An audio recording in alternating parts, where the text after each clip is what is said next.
পৃথিবীর মুসলিম দেশগুলির সমন্বিত যে সবচেয়ে বড় বৃহত্তম সংগঠন রাবেতা আলমে ইসলামীর বাংলাদেশের মেম্বার ছিলেন উনি। আল্লামা খান সাহেব হুজুর, মহিউদ্দিন খান সাহেব হুজুর বলেন, ওনার সাথে আমার প্রোগ্রামে আমি নিজ কানে ওনার কাছ থেকে কথাগুলো শুনেছি। হুজুর বলেন যে আমি লন্ডনে গেছি একবার রাবেতা আলমে ইসলামীর কোনো এক কনফারেন্সে যোগদান করতে। তো যোগদান করার পরে আমি জানতে পারলাম যে আমাদের হোটেলের কাছে ধারে কোনো এক জায়গাতে খ্রিস্টানদের ধর্মীয় একটা অনুষ্ঠান হবে, খ্রিস্টানদের।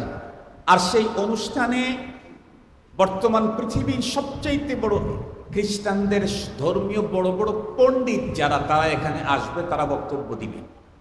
খান সাহেব হুজুর বলেন, আমি তখন মনে মনে প্ল্যান করলাম যে এই অনুষ্ঠানে আমারও একটু অংশদারিত্ব নেওয়া দরকার, কারণ আমাকেও তো জানতে হবে, আমাকেও জানতে হবে। আপনারা বলেন তো দেখি, নামাজের ফরজ কয়টা? এটা যেমন জানা জরুরি। নামাজ ভঙ্গের কারণ কয়টা? এটা জানা জরুরি না? না, এটা জানা জরুরি কি? ওটা তো ভাঙ্গে দেবে, ওইটা দিয়ে তো ভাঙ্গে যাবে, ওইটা জানা তো আর জরুরি নেই নাকি? জরুরি বুঝে বলেন, জরুরি। হ্যাঁ, ফরজ তো ছাড়া আমার যেমন নামাজ হবে না, ভঙ্গের কারণ কোনো একটা যদি আমার ভিতরে পাওয়া যায় তখন আমার নামাজ আর রবে না। এ কারণে ফারায়েদে সালাত যেমন আমাকে জানতে হয়, নাওয়াকিদে সালাত আমাকে জানতে হবে। নামাজের ফরজগুলি যেমন আমাকে জানতে হয়, নামাজ ভঙ্গের কারণ আমাকে জানতে হয়। আমার ইসলাম দিন এর সৌন্দর্য মাহাসিনা ইসলামকে পৃথিবীর মানুষের সামনে প্রকাশ করা, এই জন্যে কোরআন, হাদিস, সুন্নাহ এগুলি যেমন আমার জরুরি, সাথে সাথে অন্য অন্য দিন যেগুলি ইসলাম আসার কারণে বাতিল হয়েছে সেগুলার বিষয়েও কিছু জানা, যাতে ওখান থেকে আমি আমার মুসলিমদেরকে হেফাজত করতে পারি। তো খান সাহেব, বারহাল খান সাহেব হুজুর বলেন, আমি সেখানে গেলাম। হুজুর যে গেছেন তো কিছুটা শরীরের সিস্টেম একটু চেঞ্জ করে গেছেন, কারণ একেবারে ইয়া বড় পাগড়ি, এই বড় কি বলে দাড়ি, ইয়া বড় জুব্বা, এগুলা নিয়ে গেলে তো খ্রিস্টানদের ধর্মীয় অনুষ্ঠানে ঢুকতে দিবে নাকি? ঢুকতে দিবে না। তো কিছু চেঞ্জ করছেন, কিন্তু বলেন সবই কি চেঞ্জ করা যায়? টুপিটা খুলে যাওয়া যায়, দাড়িটা তো আর খুলে যাওয়া যায় না। টুপিটা মনে চাইলে ওখানে আমি টুপিটা খুলে রেখে গেলাম, কিন্তু দাড়িটা তো খুলে রেখে যাওয়ার কোনো সুযোগ নেই। জবি হোক, শেষ পর্যন্ত আল্লামা খান সাহেব, মহিউদ্দিন খান সাহেব হুজুর রহমতুল্লাহ আলী ওখানে গেছেন। বলেন, আমি খুব গুরুত্বের সাথে পণ্ডিতদের বক্তব্য শুনছি। একটা বৎসরে আমার পাশের যে খ্রিস্টান, সে আমাকে বারবার সন্দেহের দৃষ্টিতে তাকাইতেছিল। হুজুর বলেন, আমি আগের থেকেই বোঝার পরেও না বোঝার বান্দরে মনে হয় যে আমি দেখতেছি না, বুঝতেছি না, সামনের দিকে তাকায় আছি, কিন্তু আমার নজর তো ওর দিকে আছে। এক পর্যায়ে ও আমার হাতটা ধরে ফেললো, ধরে আমাকে বলে, এই তুমি কোথা থেকে আসছো? উনি কি মিথ্যা কথা বলবেন? কখনোই না। মুসলিম মিথ্যা কথা বলতে পারে না। কেন? আল কিযবু উম্মুল খাতিআ, মিথ্যা হলো সকল অপরাধের মা, মূল। মিথ্যা, মিথ্যা এত বড় ভয়ঙ্কর অপরাধ যে বিশ্ব নবীজির যুগে নবী আলাইহিস সালামকে হত্যা করার ষড়যন্ত্র যারা করত, তারাও মিথ্যা বলে নেই। মিথ্যা এত বড় ভয়ঙ্কর অপরাধ, ওইটা আলাদা সাবজেক্ট। তো খান সাহেব বলেন, আমি বাংলাদেশ থেকে আসছি। তো জিজ্ঞেস করছে ধর্ম, ওই ধর্ম ইসলাম। একেবারে চোখ টোক রাঙ্গা রাঙ্গা করে বলতেছে, তুমি এখানে কেন ঢুকছো? তুমি তো 2 নাম্বারই করছো। এটা তোমাদের স্পেশালি ধর্মীয় কনফারেন্স, এখানে অন্য কারো তো এলাও নেই। তো বলে, যে অবস্থা খারাপ দেখতেছি, মানে আমার উপর আক্রমণ হতে পারে। তা আমি সাথে সাথে তার হাতটা ধরে মুচকি হাসি দিয়ে বললাম, আরে ভাই, তুমি আমার উপর এত রাখতেছো কেন? তোমরা তো আমার চাচতো ভাই। যেই বলছে তুমি তো আমার চাচতো ভাই, ও আরো রেগে গেছে। আরে চাচতো ভাই কেমনে? তোমার দেশ বাংলাদেশ, আমরা থাকি ইংল্যান্ডে, তোমার ভাষা বাংলা, আমাদের ভাষা ইংরেজি, তোমার ধর্ম ইসলাম, আমাদের ধর্ম ইহুদিয়াত, তো তুমি আমার ভাই হলে কেমনে? আরো গরম। তো বলতেছে, একটু একটু আমি আস্তে আস্তে বলি, তুমি শোনো। কি বলে? তোমাদের পয়গম্বর কে? মুসা আলাইহিস সালাম। আমাদের পয়গম্বর মুহাম্মদ রাসূলুল্লাহ সাল্লাল্লাহু আলাইহি ওয়াসাল্লাম। তা আমাদের পয়গম্বরকে আল্লাহ তাআলা দাওয়াত দিয়ে তারা আরশে নিয়ে গিয়েছিলেন। তা আমাদের পয়গম্বর যখন দুনিয়া থেকে আল্লাহর আরশের দিকে যাচ্ছেন আল্লাহর সাথে সাক্ষাতের জন্য, পথের ভিতরে যাইতেই এক আসমানে তোমাদের পয়গম্বর মুসা আলাইহিস সালামের সাথে দেখা হয়ে গেছিল। ও ভালো করে শুনতেছে, আরে এটা মজার কথা। তারপরে আমাদের পয়গম্বরকে তোমাদের পয়গম্বর অনেক মুহাব্বতের সাথে ভাই বলে ডাকছে, মারহাবাম বিল আখিস সালেহ ওয়ান নবিয়্যিস সালেহ। এটা হাদিসের মধ্যে আসছে, সহিহ হাদিসের বর্ণনা। মুসা আলাইহিস সালামের সাথে যখন আমাদের পয়গম্বরের দেখা হয়েছে, দেখা হওয়া মাত্র সালাম কালাম মুসাফা দিয়ে রিসিপশন করতেছে, ওয়েলকাম জানাইতেছে আর বলতেছে মারহাবাম বিল আখিস সালেহ ওয়ান নবিয়্যিস সালেহ। নেক ভাই নেক নবীকে আন্তরিক অভিনন্দন মোবারকবাদ। আর আমার নবীও তোমার নবীকে ভাই বলেছেন। উনি যখন ফিরে আসেন, আসার পরে এই রাস্তার কারগুজারি শুনাইতে বললেন যে আমি অমুক আসমানে যাওয়ার পরে ফাইদান আনা বি আখি মুসা আলাইহিস সালাম, আমি আমার ভাই মুসা আলাইহিস সালামের সাথে আমার দেখা হয়ে গেল। এরপরে তোমার পয়গম্বর আমার পয়গম্বরকে ভাই বলেছে, আমার পয়গম্বর তোমার পয়গম্বরকে ভাই বলে দুইজনে আন্তরিকতার সাথে লম্বা গল্প করছে, এরপরে চলে আসছে। এখন তুমি বলো যে তোমরা মুসা পয়গম্বরের সন্তান, আমরা মুহাম্মাদুর রাসূলুল্লাহর সন্তান, তারা যদি ভাই ভাই হয় তাহলে তুমি আমার চাচাতো ভাই না? এ কথা বলতেই ওই খ্রিস্টান তো এত খুশি হইছে, কি খান সাহেবকে তাড়াইয়া দেবে। বলে তুমি বসো, যতক্ষণ খুশি থাকবা, শেষে কিন্তু তুমি আমাদের একজন ডেলিগেট হিসেবেই সম্মানিত হয়ে এখান থেকে যাবা, তোমার জন্য কিছু আছে, সারপ্রাইজ আছে, মানে অনেক। তো আমি যে কথাটা বলতেছিলাম, হযরতে রাসূল করিম সাল্লাল্লাহু আলাইহি ওয়াসাল্লাম কি বললেন, আনা আহাক্কু মিনকুম বিমূসা। মুসা আলাইহিস সালামের অনুকরে তোমরা যদি আশুরাতে রোজা রাখো, তোমাদের চাইতে আমি বেশি হকদার, কারণ সে আমার ভাই। খুব ভালো করে বুঝবেন কথাগুলি। তো রাসূল করিম সাল্লাল্লাহু আলাইহি ওয়াসাল্লাম আশুরার রোজা রেখেছেন, কিন্তু নবী আলাইহিস সালাম রোজার ব্যাপারে একটা কথা নির্দেশনা আমাদেরকে দিয়ে গেছেন, কি? সুমু আশুরা ওয়া খালিফু ফিহিল ইয়াহুদ। খুব ভালো করে বুঝবেন, এই হাদিসটার মূল হলো আমার আজকের টার্গেট। সুমু আশুরা ওয়া খালিফু ফিহিল ইয়াহুদ, এটা হলো আমার আজকের আলোচনার মূল টার্গেট। এ পর্যন্ত যতটুকু সময় ব্যয় করেছি, আমি আমার মূল টার্গেটে এখন। নবীজি বললেন তোমরা আশুরার রোজা রাখো, তবে আশুরার রোজা রাখতে গিয়েও ইহুদিদের সামঞ্জস্যতা সাদৃশ্যতা অবলম্বন করো না। এটা হলো আমার আজকের মূল টার্গেট। আপনারা বলেন, ইবাদত যত প্রকার আছে, এর মধ্যে একটা ইবাদত এমন যেই ইবাদতের মজুরি সম্পর্কে, প্রতিদান সম্পর্কে আল্লাহ নিজেই বলেন, ওয়া আনা উজজা বিহি ইল্লা সাওম ফাইন্নাহু লি ওয়া আনা উজজা বিহি। অমুক ইবাদতের এত দাম, 700 গুণ, 7000 গুণ, এত নেকি, অত নেকি, অত নেকি, অত নেকি। কিন্তু রোজা আল্লাহ পাক বলেন এটা আমার জন্যই বান্দা রাখে, এ কারণে এটার নেকি টেকি নাই, এর প্রতিদান আমি নিজেই। কথা কি বুঝাইতে পারছি আপনাদেরকে? আপনারা কি আসলে বুঝছেন কথাটা? আরে ভাই, নেকি কয় কোটি। আপনাদের মেয়রের ছেলে জাহাঙ্গীর ভাই যিনি আছেন, উনি একজনকে 20 কোটি দিলেন, আর একজনকে 40 কোটি দিলেন, আর একজনকে 100 কোটি দিলেন। কথার কথা বলতেছে। তো উনি কোটি কোটি যা দিলেন, এটা কি ওনার সবটা? কথা বলেন, সবটা? আর একজনকে বললেন তোরে কোটি মোটি নাই, আমি তোর হয়ে গেলাম। বলেন তো দেখি কোনটা বড়? উনি যার হয়ে গেছেন। যত ইবাদত আছে এর মধ্যে রোজা হলো এমন একটা ইবাদত, আল্লাহ নিজেই বলেছেন এই ইবাদতের কোটি মোটি নাই, মিলিয়ন বিলিয়ন কোনো হিসাব না। হিসাব হলো আমি নিজেই রোজাদারের হয়ে যাব। এত বড় একটা ইবাদত, সেই ইবাদতটা পালন করতেও রাসূলুল্লাহ সাল্লাল্লাহু আলাইহি ওয়াসাল্লাম বললেন, এত দামি ইবাদত পালন করতেও তোমাকে সতর্কতা অবলম্বন করতে হবে, এই ক্ষেত্রেও যেন ইহুদিদের সাথে তোমার মিল না হয়ে যায়। বড় ভাবার বিষয়, বড় ভাবার বিষয়। আজকে মুসলমান ইবাদত তো বহুত দূর কা বাত, ইবাদত তো বহুত দূরের কথা। অন্য অন্য জায়গাতে নিজের ঘর তৈরি করতে এখন মিডল ইস্টের মতো করে ঘর বানায়। কথা বলেন না কেন? আমেরিকার স্টাইলে ঘর বানায়, কানাডার ডিজাইনে ঘর বানায়, ঘরটা সাজায় তাদের ঘরের মতো, তার ঘরের ডেকোরেশন তাদের ঘরের মতো, তার ঘরের ডিজাইন তাদের ঘরের মতো, তার শরীরের সাজানো গোছানো তাদের শরীরের মতো, তার পোশাক পরিচ্ছেদ তাদের পোশাকের মতো।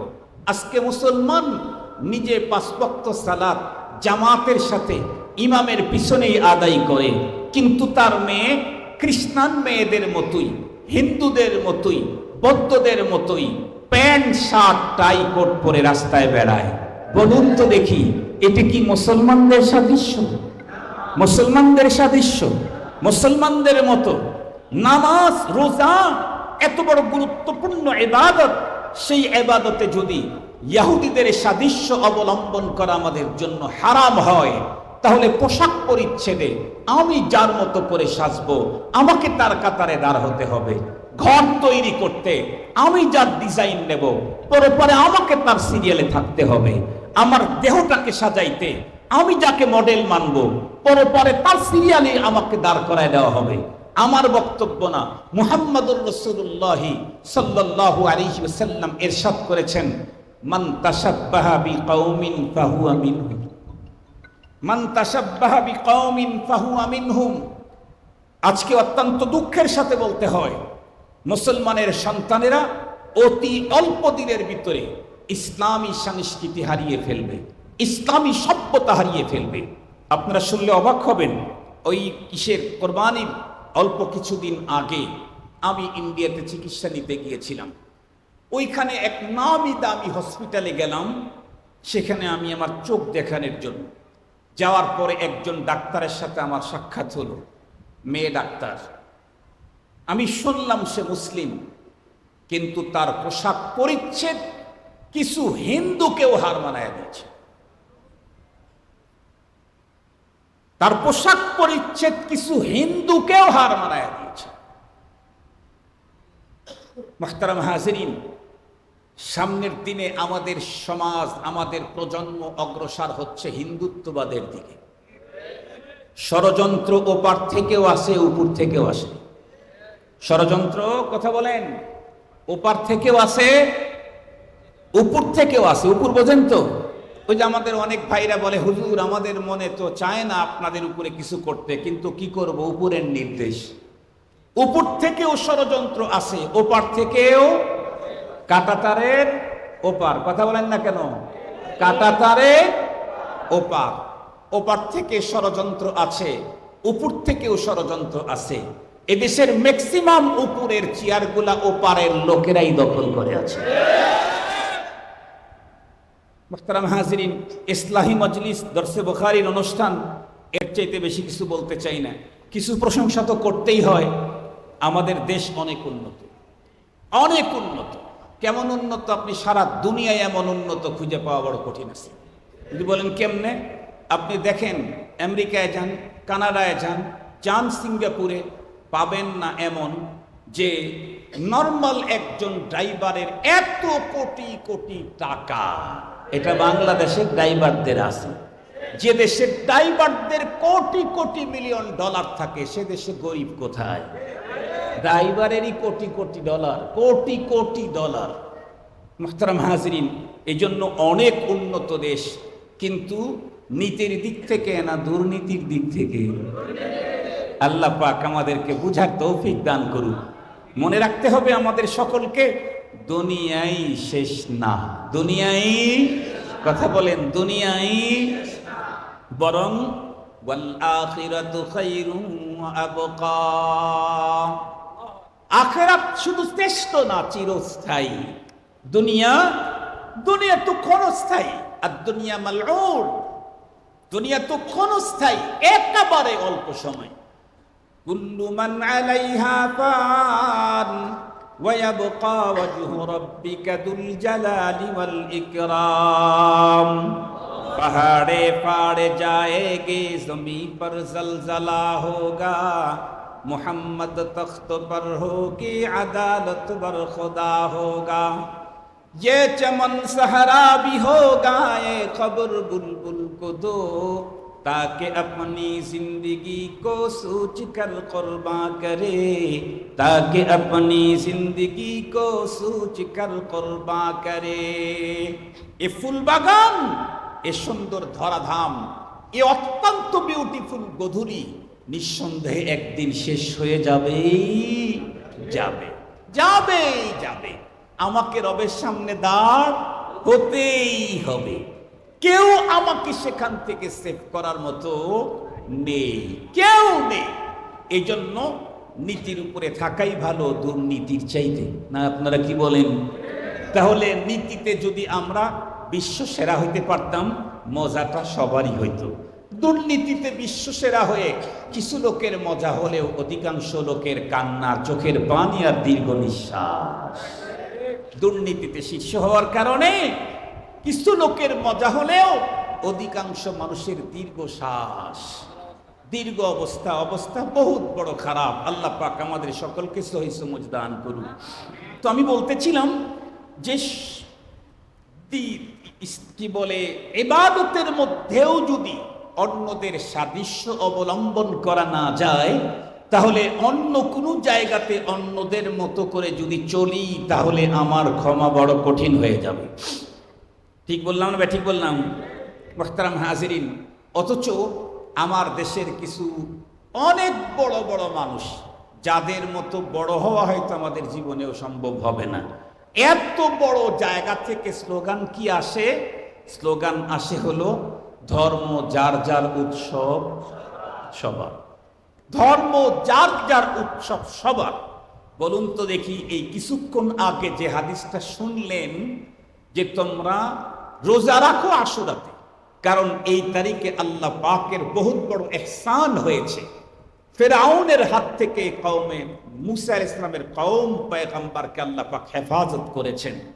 এই রাত্রে এই দিনের অনেক দাম, কিন্তু রোজা রাখলেও অন্যদের সাদৃশ্যতা অবলম্বন করো না। এই বর্ণনা থেকে কি বুঝলেন? ধর্ম যার যার উৎসব সবার। বরং কোনো ব্যক্তি যদি এই শব্দটাকে বিশ্বাস করে যে ধর্ম যার যার উৎসব সবার, এই কারণেই দেখবেন বাংলাদেশের, আমাদের দেশের ছেলেরা বাংলা মাসের নাম জানে না, 12টা মাসের নাম জানে না, তবে একটা মাসের নাম সবাই জানে। সেই মাসের নাম না বৈশাখ। বাংলা একটা মাসের নাম জানে, সেই মাসটার নাম কি? আর 1 মাস আগের থেকেই ওই মাসের আলোচনা চলতে থাকে। কেন? বৈশাখ এমন একটা মাস, ইংরেজি মাসের সময় তো ইংরেজদের উৎসব চলে, বাংলাদেশের মুসলমানদেরও কিছু চলে। আরবি মাসের 2 ঈদের সময় শুধুই মুসলমানদের উৎসব চলে, অন্য কেউ এই উৎসব রিসিভ করে না। কিন্তু বাংলা মাসের যখন দিন আসে, তখন তো সবাই একাকার হয়ে যায়। ঠিক বললাম না? ঠিক বললাম? আমাদের দেশের বুদ্ধিজীবী শিক্ষিতরা আমাদেরকে কি শিখায় যেটা আমাদের বাঙালিদের সংস্কৃতি। বৈশাখ কিসের সংস্কৃতি? বাঙালিদের সংস্কৃতি। আপনারা বলেন তো দেখি, বিশ্বনবীজি মক্কা থেকে হিজরত করে কোথায় গেলেন যেন? মদিনা শরীফে। সেইখানে আশুরার 10 তারিখে রোজা রাখা, এটা তো মদিনাবাসীর সংস্কৃতি, তারা এটা দাবি করতে পারত। কথা বলেন। তারা আগের থেকেই এই তারিখটায় রোজা রাখে। মুসা আলাইহিস সালামের নাজাতের পরের থেকেই এই তারিখটাকে রোজা রাখে। তাহলে এটা তাদের দেশীয় সংস্কৃতি হয়ে গেছে। কিন্তু নবীজি কি বললেন যে এটা দেশীয় সংস্কৃতি হিসাবে তোমরা করতে পারো? এটা বলেছেন না। কেন? ইসলাম যখন আমি গ্রহণ করেছি, তখন ইসলাম আমাকে সব দিক থেকে কমপ্লিট সিস্টেম ডিজাইন দিয়েছে। আল্লাহ পাকের কোরআন আল্লাহ তাআলা নিজেই বলেন, আল-ইয়াউমা আকমালতু লাকুম দীনাকুম ওয়া আতমামতু আলাইকুম নি'মাতি ওয়া রাদিতু লাকুমুল ইসলাম দীনা। কমপ্লিট দিন তোমাকে দিলাম। এই দিনের ভিতরে বাইরের কোনো সভ্যতা ঢুকানের প্রয়োজন যেমন নাই, পারমিশনও নাই। এই দিনের ভিতরে বাইরের কোনো সংস্কৃতি ঢুকানের কথা বলেন প্রয়োজন যেমন নাই, বলেন পারমিশনও নেই। আমি ইহুদিবাদের সংস্কৃতি ঢুকাবো, প্রয়োজন নাই, পারমিশনও নাই। হিন্দুত্ববাদের কোনো সংস্কৃতি আমার ধর্মে আমি ঢুকাবো, প্রয়োজনও নাই, পারমিশনও নাই। আমি নাসারাদের মতো করে কোনো সভ্যতা আমার দ্বীনের ভিতরে ঢুকাবো প্রয়োজনও নাই, পারমিশনও নাই। মনে রাখতে হবে আমার সন্তান আমার কষ্টে অর্জিত সম্পদ দিয়ে সে শাস্তেছে হিন্দুর মতো, সে শাস্তেছে খ্রিস্টানদের মতো, সে শাস্তেছে ইহুদির মতো, সে শাস্তেছে নাসারার মতো, সে শাস্তেছে আজকে পৃথিবীর অনেক অনেক অনেক মডেলের মতো। আমার দেশেও কিছু মডেল আছে যেই মডেলগুলোর নামের মধ্যে প আছে আর বয়সন্য র আছে। প আছে আর কি আছে বলেন? বয়সন্য র আছে। এই জাতীয় দেশি বিদেশি মডেলদেরকে যারা মডেল বানায়া দুনিয়াতে দিনকাল কাটাবে, স্পষ্ট মনে রাখবেন তার বাবারা পরপারে আল্লাহর আদালতের ভয়ঙ্কর আসামির কাঠগড়ায় দাঁড়াতে হবে। আমার টাকায় আমার মেয়ে প্যান্ট শার্ট পরে রাস্তায় যায়, বাবাকে ছাড় নাই। বাবাকে, কথা বলেন, বাবাকে ছাড় নাই। আমার বোন আমার অধীনে থাকে, আমার টাকায় আমার বোন প্যান্ট শার্ট পরে রাস্তায় বের হয়, এই ভাইয়ের বড় ভাইয়ের ছাড় নাই। আমার স্ত্রী আমার টাকায়, আমার সন্তান আমার টাকায় তাদের মতো করে সিস্টেম আর ডিজাইন করে বেড়ায়, এ বাবার ছাড় নাই। মুহতারাম হাজিরিন, আমি যতই মাথা কপাল যতই ঠেকাই, খানায় কাবার ভিতরেও যদি আমি আমার বাকি জীবন টোটালটা কাবা শরীফের ভিতরে ঢুকে নামাজ পড়ি, কিন্তু ভিতরে যদি এই বিশ্বাস থাকে যে ধর্ম যার যার উৎসব সবার, এই লোকে জান্নাতে যাওয়ার কোনো সুযোগ নেই, কোনো সুযোগ।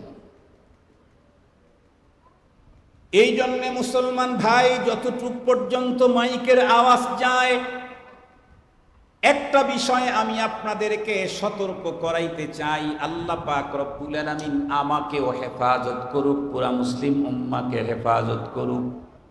কারণ আল্লাহ পাক রব্বুল আলামিন কোরআনে হাকিমের ভিতরে স্পষ্ট বক্তব্য দিয়েছেন, আমি আজকের দিনে তোমাদের জন্য তোমাদের দিনটাকে কমপ্লিট পরিপূর্ণ করে দিলাম।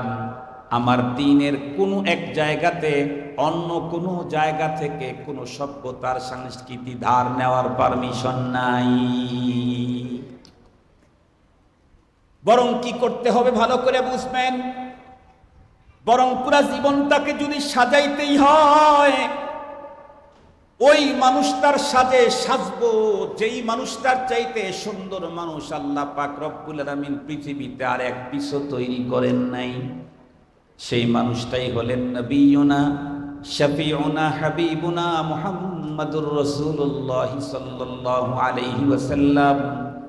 যেই মানুষটার ব্যাপারে কিতাবের ভিতরে এসেছে, সাহাবী বয়ান করেন, কোন এক চাঁদনি রাত্রে 14 তারিখের রাত্রে, কোনো এক রাত্রে আমি একবার 14 তারিখের চাঁদের দিকে তাকাইতেছিলাম, আবার পয়গম্বরের চেহারার দিকে তাকাইতেছিলাম।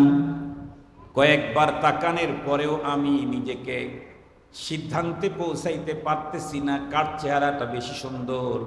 কিন্তু 2-3 বার তাকাবার পরে আমার দিল, আমার মন, আমার চোখ সবই আমাকে ধাক্কা দিয়ে বলে, এত দেখার কি আছে? চাঁদের দেহের ভিতরে বন্ধুরা আমার কিছু কিছু ডিফেক্টের চিহ্ন আছে, বিশ্ব নবীজির চেহারার ভিতরে সেই চিহ্নটাও নাই। যেই পয়গম্বরের চরিত্রের মাধুর্যতা সম্পর্কে সিদ্দিক আকবরের বক্তব্য শুনাইতে চাই না, যেই পয়গম্বরের বন্ধুরা আমার চরিত্রের মাধুর্যতা সম্পর্কে ফারুক আজমের বক্তব্য শুনাইতে চাই না, আসমান জমিন যিনি তৈরি করলেন খোদ রব্বে কারীম বলেন, ইন্নাকা লাআলা খুলুকিন আযীম। ওগো পয়গম্বর, আপনি মহান চরিত্রের অধিকারী। যেই মানুষটার চরিত্র বিশ্বসেরা, যেই মানুষটার চেহারা বিশ্বসেরা, যেই মানুষটার ফিটনেস বিশ্বসেরা, কেমন সেরা, কেমন সেরা খুব ভালো করে বুঝবেন।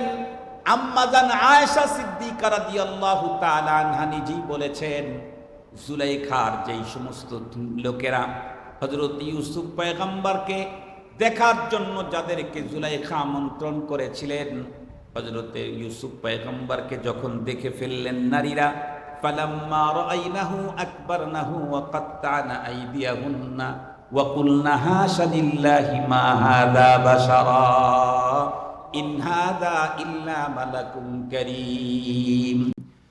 জুলাইখা যেই নারীদেরকে নিয়ে পয়গম্বর ইউসুফ পয়গম্বরকে দেখাইছিলেন, তারা তো বলেছিলেন, হাত কেটেছিলেন, ওই নারীরা যদি আমার পয়গম্বরকে দেখতো হাতের পরিবর্তে গলাই কেটে দিত। হ্যাঁ, আয়েশা সিদ্দিকা রাদিয়াল্লাহু তাআলা আনহার এই বক্তব্য এক চুল পরিমাণে অত্যুক্তি ছিল না। কারণ তাকে দেখেন, হাজার হাজার সাহাবায়ে কেরাম আমার পয়গম্বরের চেহারার উপরে এমনটাই আসক্ত ছিলেন, পয়গম্বরের জন্য এমন পাগল ছিলেন। পয়গম্বরের ইশারাতে সন্তান, ছেলে মেয়ে, বউ বাচ্চা, জীবন বন্ধুরা আমার সবগুলি বিসর্জন দিয়ে নিজের গলা কাটা দিয়ে রণাঙ্গনে শাহাদত পালন করে পাকশা বরণ করেছে। সেই পয়গম্বরের বেশ আমাকে ধরতে হবে। ভিতরটা যদি এখন পর্যন্ত পয়গম্বরের মতো হয় নাই, কমপক্ষে বাহিরটা পয়গম্বরের মতো করে সাজাও, দেখতে যেন তোমাকে দেখলেই যেন মনে হয় পয়গম্বরের লোক। যেমন আমরা একজন র্যাবের বন্ধুরা আমার পোশাকের দিকে তাকাইলেই বুঝি, জিজ্ঞাসা করা দরকার নেই এরা র্যাবের লোক। একজন পুলিশের পোশাকের দিকে তাকাইলেই বুঝি পুলিশের লোক। আর্মির লোকের চেহারা বন্ধুরা আমার পোশাকের দিকে তাকাইলেই বুঝি আর্মির লোক। নৌবাহিনীর লোকের পোশাকের দিকে তাকাইলেই বুঝি নৌবাহিনী। বিমান বাহিনীর পোশাকের দিকে তাকাইলেই বোঝা যায় বিমান বাহিনী। মুসলমান নারী আর পুরুষের পোশাকের দিকে তাকাইলেই যেন মনে হয় মুহাম্মাদুর রাসূলুল্লাহর লোক, তাকাইলেই যেন মনে হয় মুহাম্মাদুর রাসূলুল্লাহ সাল্লাল্লাহু আলাইহি ওয়াসাল্লামের লোক। যদি এমনটি হতে পারে তাহলে কসম আল্লাহর, যদি এমনটি হতে পারে, উপরটা যদি আমি পাল্টাই, দিন দিন দিন দিন ভিতরটা পাল্টায় দিবেন আমার আল্লাহ। এই জন্য তো একজন কবি বড় চমৎকার বলেছেন, তেরে মাহবুবে কে ইয়া রব, তেরে মাহবুবে কে ইয়া রব, शफाअत लेके आया हो, हकीकत उसको तू कर दे, मैं सूरत लेके आया हूँ, न अज़मत लेके आया हूँ, न शौकत लेके आया हूँ, मुहब्बत लेके आया हूँ, मुहब्बत लेके आया हूँ। রবের কাছে বলতে পারবো, রব্বুল আলামিন বেশভূষায় তোমার নবীর মতো করেছি, ভিতরটা এখনো সাজাইতে পারি নাই, ওটার মালিক আমি না। বিশ্ব নবীজি নিজেই দুহাত তুলে বলতেন, ইয়া মুকাল্লিবাল কুলুব সাব্বিত কুলুবানা আলা দীনিক, ও অন্তর ঘুরানের মালিক আল্লাহ, তুমি আমার অন্তরটাকে তোমার দ্বীনের উপরে জমায় রাখো, কারণ অন্তরের মালিক আমি না, অন্তরের মালিক তুমি। তুমি যদি না ঘুরাও, সারা দুনিয়া মিলে আমার এই অন্তরটাকে ঘুরাইতে পারবে না। আল্লাহর পয়গম্বর বলেন, ইন্নাল কুলুব বাইনা ইসবাইর রহমান ইউসাররিফুহা কাইফা ইয়াশা। আল্লাহর হাবিব বলেন, প্রতিটি মানুষের অন্তর আল্লাহ পাক রব্বুল আলামিনের কুদরতি দুই আঙ্গুলের মাঝে, যেমন খুশি তেমন ঘুরান। কে? চিল্লায় বলেন দেখি কে? এই জন্যই তো দেখেন না হুজুররা যতবার দোয়া করেন নামাজের পরে এমনি একটা দোয়া কমন বলেন, কি? শুরুতেই বলেন, রব্বানা লা তুজিগ কুলুবানা বাদা ইদ হাদাইতানা ওয়া হাব লানা মিন লাদুনকা রাহমা ইন্নাকা আনতাল ওয়াহ্হাব। এই দোয়া কমন বলেন কেন? আমি এখন হেদায়েতের উপরে আছি, কালকে আমি নাও থাকতে পারি। আমি যদি হেদায়েতের উপরে থাকি, হেদায়েতের উপরে, এটা আমার ক্রেডিট না, এটা আমার দেহ বল বাহু বলে না, এটা বরং আমার আল্লাহর দয়া মায়া ভালোবাসার কারণে। এ কারণেই তো আল্লাহর কোরআন আল্লাহ নিজেই বলেন, আলহামদুলিল্লাহিল্লাযী হাদানা লিহাদা ওয়ামা কুন্না লিনাহতাদিয়া লাউলা আন হাদানাল্লাহ। মুহতারাম হাজিরিন, তো আমি আমার কথা শেষের দিকে নিয়ে আসছি। জিজ্ঞেস করেছিলাম আজান কখন, বলছে 5টা 6টা বেজে 50 মিনিট। আমি ঘড়ি দেখে দেখেই কথা বলছি। আমি আপনাদের কাছে আজকে মুহররমের এ মাসে আপনাদের খেদমতে মোট কথা হলো আমার 2টা। 1 নম্বর কথা হলো, মুহররমের এ মাসের 10 তারিখ আমাদের জন্য একটা আমল আছে। সে আমলটা কি? একটু জোরে বলেন। নেকি জানি কত, 1 বছরের সগীরা সব গুনাহ মাফ হবে শুধু এই রোজা দিয়ে। এখন কথা, রোজা কয়টা? 2টা। রোজা কয়টা? বলেন, রোজা কয়টা? মানে 2 দিন আর কি, 2 দিনের রোজা। 9 তারিখ 10 তারিখ, অথবা 10 তারিখ 11 তারিখ। তবে 9-10 যদি রাখেন এটা উত্তম, 9-10 রাখলে উত্তম। মনে রাখবেন, এ রোজা কিন্তু কি না ফরজ না, ওয়াজিব না। ওয়াজিব ছিল, সাবেক ওয়াজিব। কথা বলেন না কেন? সাবেক চেয়ারম্যান আছে না, এটার কদর করা লাগে না? অন্য অনেক আসছে, সাবেক চেয়ারম্যানও আসছে, চেয়ার 2টাই দেয়া লাগে, তাই না ভাই? তো মোহতারাম হাজিরিন, বর্তমান ফরজ হলো রমজানের রোজা। সাবেক ফরজ কি বলেন? আশুরার রোজা। কথা বলেন, সাবেক ফরজ কি? সুতরাং এটা যখন আসছে, চেয়ার একটা পাবেই। রমজানের জন্য 30 চেয়ার, এটার জন্য মাত্র 2 দিন। পারবো না ইনশাআল্লাহ? আমরা আমল করব 9 তারিখ 10 তারিখ, অথবা 10 তারিখ 11 তারিখ। এই আমল ছাড়া এই দিনে আর কোনো আমল নাই। পিঠা বানানো নাই, রুটি বানানো নাই, তারপরে নিজের শরীরের উপরে আঘাত করা নাই, হাই হোসাইন বলা নাই, এগুলি কিচ্ছু নাই শরীয়তে, ইসলামে কিচ্ছু নাই এগুলি। বরং এই ব্যাপারে 2টি কথা 1-2 মিনিটের মধ্যে বলি। আমি কিন্তু শুরুতেই বলেছি আল্লাহর কোরআন থেকে। আল্লাহ বলেন, মাসের গণনা আমার কাছে 12টা, এর মধ্যে সর্বাধিক মর্যাদাপূর্ণ 4টা, তার মধ্যে একটা মুহররম। বিশ্বনবীজি মদিনা শরীফে গেলেন জীবদ্দশায় না ইন্তেকালের পরে? এটা ভালো করে বুঝেই বলেন। নবীজি মক্কা থেকে মদিনায় হিজরত করলেন জীবদ্দশায় না ইন্তেকালের পরে? জীবদ্দশায়। নবীজি গেলেন, যা দেখলেন তারা রোজা রাখে, নবীজি রোজা রাখা শুরু করলেন।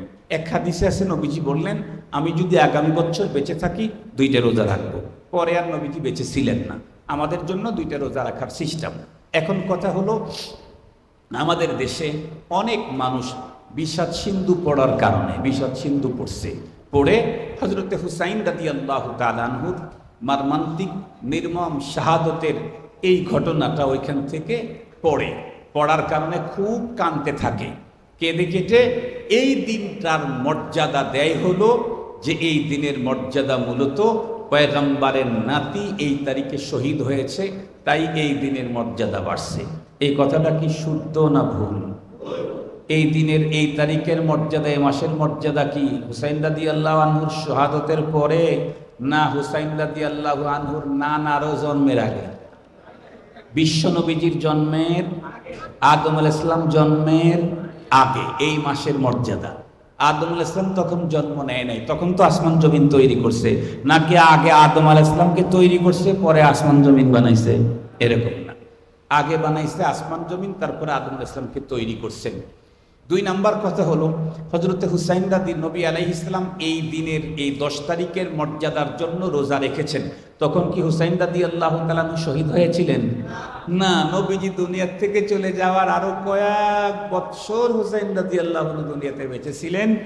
এরপরে উনি দুনিয়া থেকে এই দিনে শাহাদত বরণ করেছেন। এজন্য এই দিনের এই মাসের মর্যাদা হুসাইন রাদিয়াল্লাহু আনহুর শাহাদতের কারণে বাড়ে নাই, বরং হুসাইন রাদিয়াল্লাহু তাআলা আনহুর নির্মম এই শাহাদতের দুর্ঘটনাটা এই তারিখে হওয়ার কারণে হুসাইন রাদিয়াল্লাহু আনহুর শাহাদতের দাম, ওনার মর্যাদা আরো বেড়ে গেছে, ওনার দাম আরো বাড়ছে। একে তো হুসাইন রাদিয়াল্লাহু তাআলা আনহু মুসলিম, দ্বিতীয়ত পয়গম্বরের নাতি, তৃতীয়ত সাধারণভাবে ইন্তেকাল করেন নাই, নির্মমভাবে নির্যাতিত হয়ে শহীদ হয়েছেন। যেই বর্ণনা যদি আমি এখন শুরু করি, আমাকেও কাঁদতে হবে, আপনারাও কাঁদবেন, মনের অজান্তেই চোখের পানি চলে আসবে। হুসাইন রাদিয়াল্লাহু আনহুর শাহাদতের নির্মম ঘটনা যদি, মর্মান্তিক ঘটনা যদি বলা হয়, সবার চোখে পানি আসবে। কিন্তু যেটা ঘটছে সেটা তো ঘটছে, এই ব্যাপারে সিদ্ধান্ত ওলামায়ে কেরামের কাছ থেকে জেনে নেবেন। মূল কথা হলো, উনি না স্বাভাবিক যদি ইন্তেকাল করতেন, তার চাইতে শহীদ হওয়ার কারণে ওনার মর্যাদা কমছে না বাড়ছে? উনি শহীদ হওয়ার কারণে কি শাহাদতের মর্যাদা বাড়ছে, না শাহাদতের কারণে ওনার মর্যাদা বাড়ছে? ঠিক তদ্রূপ মুহররমের 10 তারিখে শহীদ হওয়ার কারণে মুহাররমের মর্যাদা বাড়ে নাই, 10 তারিখের মর্যাদা বাড়ে নাই।